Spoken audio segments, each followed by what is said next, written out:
আমরা তো ফজরের নামাজটা জামাতের সহিত আদায় করতে পারি না, কিন্তু আমি দেখেছি হাজার হাজার মুসলমানের সন্তানেরা ফজরের 1 ঘন্টা আগে নেইমার এবং মেসির খেলা দেখে, ঠিক কিনা বলেন? 1 ঘন্টা আগে পর্যন্ত মেসির খেলা দেখতেছে, নেইমারের খেলা দেখতেছে, রাত 3টা থেকে ফজর সকাল 10টা পর্যন্ত খেলা দেখতেছে আর হাই উল্লাস করতেছে। অথচ মুসলমানের সন্তানের কপালটা কতটাই ফাটা, ফজরের আজান হয় কিন্তু মসজিদে যাওয়ার সময় আর পায় না। কিন্তু অন্ধকার রাতের ভেতরে এই নেইমার আর মেসি নিয়ে মারামারি শুরু করেছে, কাটাকাটি শুরু করেছেন। রব্বে কারিম কোরআনুল হাকিমের ভেতরে বলে, ইন্তেকালের করার পরে তোমার কাছে তো এই প্রশ্নটাও থাকবে, তুমি কোন ধর্মের উপরে চলাফেরা করেছ? আমি প্রত্যেকেই বলবো, আল্লাহ আমি তো ইসলামের উপরেই চলাফেরা করেছি, ইসলামকেই তো অনুসরণ করেছি। আমার আব্বাও মুসলমান, আমার দাদাও মুসলমান, আমার পরদাদাও মুসলমান। এরকম করতে করতে আল্লাহর নবী পর্যন্ত আমার বংশ প্রত্যেকেই মুসলমান ছিল।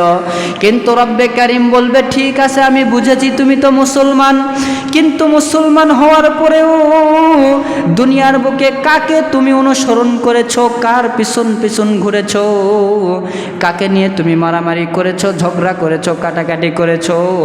সেই দিন আমি এই প্রশ্নের ভিতরে আটকে যাব। কেননা আমি মুসলমানের সন্তান হওয়ার পরেও তো আর্জেন্টিনার আর ব্রাজিলের সাপোর্ট করেছি, ঠিক কিনা বলেন? সেই দিন চুলের কাটিংটা দিয়েছি আমি আর্জেন্টিনার মেসির কাটিং, আমি তো চুলের কাটিং দিয়েছি নেইমারের কাটিং। রব্বে কারিম বলেন, এই প্রশ্নের কারণেই তো প্রত্যেকটা মুসলমানের সন্তানকে ধরে ধরে অন্ধকার কবরের ভেতরে দেওয়া হবে। অন্ধকার জাহান্নামের দাউ দাউ করে আগুন জ্বলতে থাকবে, সেই জায়গার ভেতরে দেওয়া হবে। আসমান থেকে রব্বে কারিম আসমান থেকে আওয়াজ দিয়ে বলবেন, ওগো আল্লাহ, ওগো ফেরেশতারা, তোমরা শোনো শোনো, এই বান্দা দুনিয়ার বুকে ইসলামের উপরে চলাফেরা করেছে, মুসলমান ছিল ঠিক আছে, কিন্তু দুনিয়ার বুকে ইসলামকে কখনোই সাপোর্ট করে নাই, মুসলমানদের পক্ষে কখনো হয় নাই। ইহুদি কাফের মুশরিকদেরকে নিয়ে মারামারি করেছে, ঝগড়া করেছে, কাটাকাটি করেছে, সারা রাত্রটা বসে বসে সময়টাকে ব্যয় করেছে, ফজরের নামাজটা আদায় করে নাই। সে যতই মুসলমান হোক না কেন, তাকে ধরে ধরে জাহান্নামের ভেতরে পাঠায় দাও। চিল্লায় বলেন নাউজুবিল্লাহ। রব্বে কারিম কোরআনুল হাকিমের ভেতরে বলেন, 30 নম্বর পারা 29 নম্বর পারা, রব্বে কারিম বলেন, খুজুহু ফাগুল্লুহু সুম্মাল জাহিমা সল্লুহু। আমার এই বান্দাকে ধরো, খুজুহু সুন্দর করে পাকড়াও করো, খুজুহু ফাগুল্লুহু তার বাম পায়ের ভেতরে শিকল লাগাও, সুম্মাল জাহিমা সল্লুহু তাকে কঠিন কঠিন জাহান্নামের আগুনে সিসরাইতে সিসরাইতে নিয়ে যাও। চিল্লায় বলেন নাউজুবিল্লাহ। তাহলে এই জাহান্নামের আগুন থেকে বাঁচতে হলে দুনিয়াতে মুসলমানদের সাপোর্ট করতে হবে। আমি কিন্তু এই কথাগুলো বলতাম না, কিন্তু আপনাদের এত সুন্দর মসজিদের ভেতরে এসি লাগানো আছে, ফ্যান লাগানো আছে, কত সুন্দরভাবে প্রশিক্ষণ করে আপনার মসজিদটাকে তৈরি করা হয়েছে, সুন্দর করে বানানো হয়েছে, কিন্তু দুঃখের বিষয় আপনাদের এই মসজিদের ভেতরে কোনো মুসল্লি খুঁজে পাওয়া যায় না। জহরের ভেতরে মুসল্লি নাই, আসরের ভেতরে মুসল্লি নাই, ফজরের ভেতরে তো আরও নাই। তাহলে এত সুন্দর আপনাদের জন্য মসজিদ বানানো হয়েছে, আপনাদের জন্যই কত সুন্দর এসি লাগানো হয়েছে, ঠান্ডার ভেতরে বসে আমি নামাজ পড়তেছি। অথচ রসুলের যুগ থেকে আমাদের যুগ পর্যন্ত যতগুলি যুগ চলে এসেছে, খায়রুল কুরুনি সুম্মাল্লাযীনা ইয়ালুনাহুম সুম্মাল্লাযীনা ইয়ালুনাহুম, রব্বে কারীমের পয়গম্বর হাদিস শরীফের ভেতরে বলেন, যত যুগ ওই নবী থেকে শুরু করে এখন পর্যন্ত আছে, সব যুগের ভেতরে সবচাইতে শ্রেষ্ঠ যুগ হচ্ছে সাহাবায়ে কেরামের যুগ। সুবহানাল্লাহ বলেন। অথচ সাহাবায়ে কেরামের যুগে তো ফ্যান ছিল না, অথচ সাহাবায়ে কেরামের যুগে তো এসি ছিল না, অথচ সাহাবায়ে কেরামের যুগে তো কোনো মসজিদও ছিল না, সাহাবায়ে কেরামের যুগে তো শরীরের ভেতরে সুন্দর করে কাপড় দেওয়ার মতন কাপড়ও পর্যন্ত ছিল না। আমি যত সুন্দর সুন্দর খাবার খাই, পোলাও খাই, বিরিয়ানি খাই, মাংস খাই, গোস্ত খাই, কত কি খাই, অথচ সাহাবায়ে কেরামের যুগে কিছুই তো ছিল না। সাহাবায়ে কেরামের যুগে তো এরকম সুন্দর করে ঠান্ডার ভেতরে সুন্দর করে নামাজ পড়ার ব্যবস্থাও ছিল না। এমন সময় গেছে সাহাবায়ে কেরামেরা বালু চড়াই স্তরের ভেতরে যখন সেজদা দিয়েছে, বালুর গরমে মাথার ভেতরে এই কপালের চামড়াগুলো পুড়ে পুড়ে ছারকার হয়ে গিয়েছে। নাউজুবিল্লাহ বলেন। এত কষ্ট করে ইবাদত করলো, তারপরও তারা উত্তম কেমনে হলো? আমাদের যুগে তো তার যুগ থেকে সবচাইতে বেশি কিছু আমাদের যুগে আছে, কিন্তু তারপরেও তাদের যুগটা কেমনে উন্নত হলো? আল্লাহর নবী হাদিস শরীফের ভেতরে সুন্দর করে বলেন, খায়রুল কুরুনি সুম্মাল্লাযীনা ইয়ালুনাহুম সুম্মাল্লাযীনা ইয়ালুনাহুম। নবীজি আমার বলেছেন, যেই মানুষেরা সুন্দর করে শরীরটাকে কামানোর জন্য, শরীরটাকে সুন্দর রাখার জন্য ইবাদতের ভেতরে মাশগুল হয়, আমি রব্বে কারীম বললাম ওই ব্যক্তির ইবাদত আমি রব্বে কারীমের দরবারে কখনো কবুল হয় না। কিন্তু কোরআনুল হাকিমের ভেতরে সূরাতুল বাকারার ভেতরে রব্বে কারীম বলেন, যেই ইবাদতটা শরীরকে কষ্ট দেওয়ার জন্য হয় সেই ইবাদতও আমি আল্লাহর দরবারে কবুল হয় না। তাহলে দুই জায়গার ভেতরে তো কথাটা আলাদা হয়ে গেল। এক জায়গার ভেতরে রব্বে কারীম বললেন শরীরকে যদি শান্তি দেওয়ার জন্য ইবাদত করো, ওই ইবাদত কবুল হবে না। কিন্তু কোরআনুল হাকিমের ভেতরে বললেন যদি শরীরকে কষ্ট দেওয়ার জন্য ইবাদত করো, সেটাও আবার কবুল হবে না। তাহলে দুইটি কথার ভেতরে পার্থক্য কি আমরা সুন্দর করে শুনে নেই। ওই ইবাদতটাই তো কবুল হবে না যেই ইবাদতটা আপনি শরীরকে শান্তি, আর শরীরকে শান্তি দেওয়া তো এটাই বোঝানো হয় সেজদার ভেতরে যায় সে বাম হাত দ্বারা ডান হাত দ্বারা 100 বার বালুকে ঝাড়ে, ঠিক কিনা বলেন? দেখছেন আপনারা? আমি দেখছি সেজদার ভেতরে যায় ও আবার এরকম বালু ঝাড়ে, সেজদা থেকে ওঠার পরে পাঞ্জাবি ঠিক করে। দেখছেন? এরকম রহ আছে, একটা নয় দুইটা নয় হাজারটা আছে। শরীরকে শান্তি দেওয়ার জন্য যদি কেউ নামাজ পড়ে তাহলে কবুল হবে না। আবার স্পষ্ট কোরআনে রব্বে কারীম বলেন শরীরকে শান্তি কষ্ট দিয়ে আবার নামাজ পড়লে নামাজ হবে না। তার মানে দুইটা দুই রকম হয়ে গেল। তাহলে এর ব্যাখ্যা কী হবে? শরীরকে শান্তি মানে তো ওই শান্তি যেটা আপনি ইচ্ছাকৃতভাবে করেন। এসি লাগাইছি, ফ্যান লাগাইছি, এখানে আপনি 100 রাকাত পড়েন, সবগুলো নামাজ কবুল হয়ে যাবে। কিন্তু এসি লাগানোর পরেও আপনি আবার সেজদাতে যায় বালু ঝাড়াঝাড়ি করেন, সেজদা থেকে উঠে আবার এরকম হাত মোচড় দেন, সেজদা থেকে উঠে আবার পাঞ্জাবি জোরে গেল কিনা ঠিক করতেছেন, এই শান্তির কথা রব্বে কারীম হাদিস শরীফের ভিতরে বলেছেন যে এমন শান্তি দিয়ে নামাজ পড়ো না যে তোমার কপালে বালু লাগছে 200 বার ঝাড়াঝাড়ি করতেছ। এমন শান্তি আবার মনে কইরো না যে তোমার লুঙ্গিটা মনে হয় জোরে গেল ঠিক করতেছ। এই শান্তি দিয়ে যদি ইবাদত করো, এই শান্তির ইবাদত কখনো কবুল হবে না। কিন্তু এসি লাগায়া ফ্যান লাগায়া তুমি 200 রাকাত শান্তি মতো নামাজ পড়ো, এটা রব্বে কারীমের দরবারে কবুল হবে। আবার রব্বে কারীম যে কোরআনে বলল যে আপনি যদি শরীরকে কষ্ট দিয়ে নামাজ পড়েন তাহলে সেটাও কবুল হবে না। সেটা আবার কীরকম? মসজিদের ভেতরে এসি লাগানো আছে, ফ্যান লাগানো আছে, ভালো করে বুঝেন। এখানে আপনার জায়গাও ফাঁকা আছে নামাজ পড়ার, কিন্তু আপনি করছেন যে না এত শান্তিত নামাজ পড়লে মনে হয় কবুল হবে না, ওই বাহিরে ঘাসের উপরে যায় নামাজ শুরু করে দিছেন ইচ্ছাকৃতভাবে।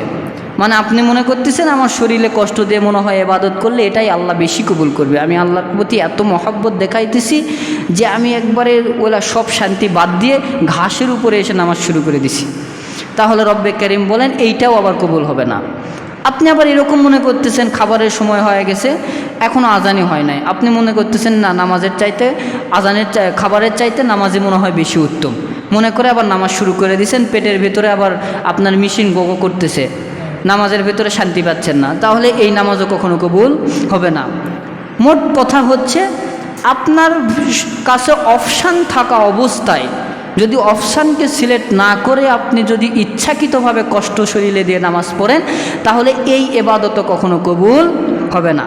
তাহলে বুঝতে পারছেন তো, ইচ্ছাকৃতভাবে ইবাদত কষ্ট করে ইবাদত করাও কবুল হবে না, আবার ইচ্ছাকৃতভাবে বেশি শান্তি দিয়ে বেশি ঝাড়াঝাড়ি করে নামাজ পড়লেও কবুল হবে না। তাহলে রব্বে কারীম বললেন ওই যুগের মানুষেরাই বেশি উত্তম ছিল। ওই যুগের মানুষেরাই বেশি উত্তম ছিল। কেন উত্তম হলো? উত্তম হওয়ার একটা কারণ আছে। সেই যুগে সবচাইতে দুনিয়ার বুকে শ্রেষ্ঠতম মানব তিনি জন্মগ্রহণ করেছিলেন, আর তিনার নামই হচ্ছে মুহাম্মদুর রাসূলুল্লাহ, সকলেই বলি সাল্লাল্লাহু আলাইহি ওয়াসাল্লাম। সেই মানবকে যেই ব্যক্তি দেখেছেন সেই ব্যক্তির চাইতে উত্তম আপনি হাজার সিজদা দিলেও হতে পারবেন না। তাদের নামই হচ্ছে সাহাবায়ে কেরাম। যাদের উপরে রব্বে কারীম খুশি হয়, রাদিয়াল্লাহু তাআলা আনহু ওয়া রাদু আনহু লকবই তাদের নামের শেষের ভেতরে রব্বে কারীম লাগায়া দিয়েছেন। রাদিয়াল্লাহু তাআলা আনহু, আমি রব্বে কারীম সাহাবায়ে কেরামের উপরে খুশি, ওয়া রাদু আনহু, এবং প্রত্যেকটা সাহাবীও আমি রব্বে কারীমের উপরে খুশি।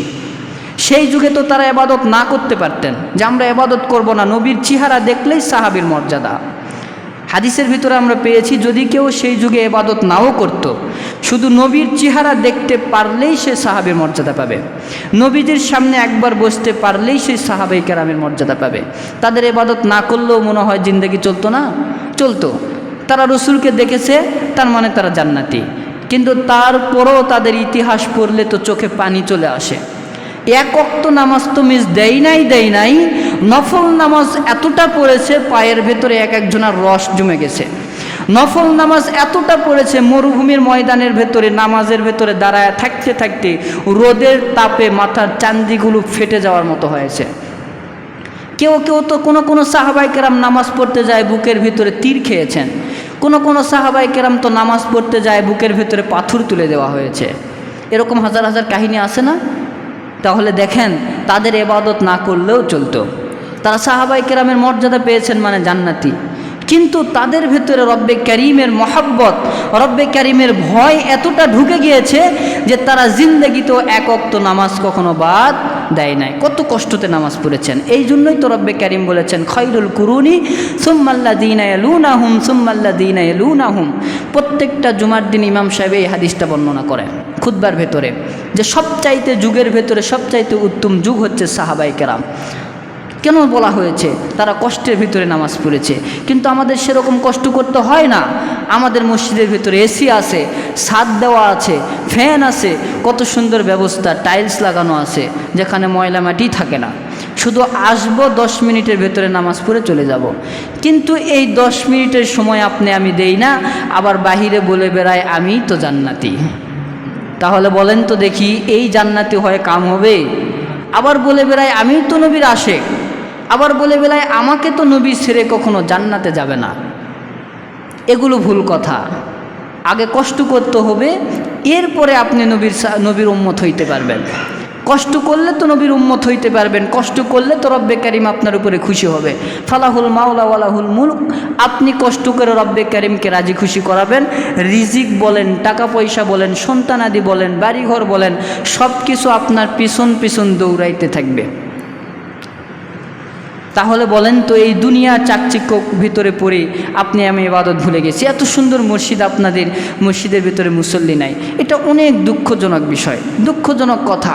এত মানুষ কিন্তু মসজিদের ভিতরে মুসল্লি নাই।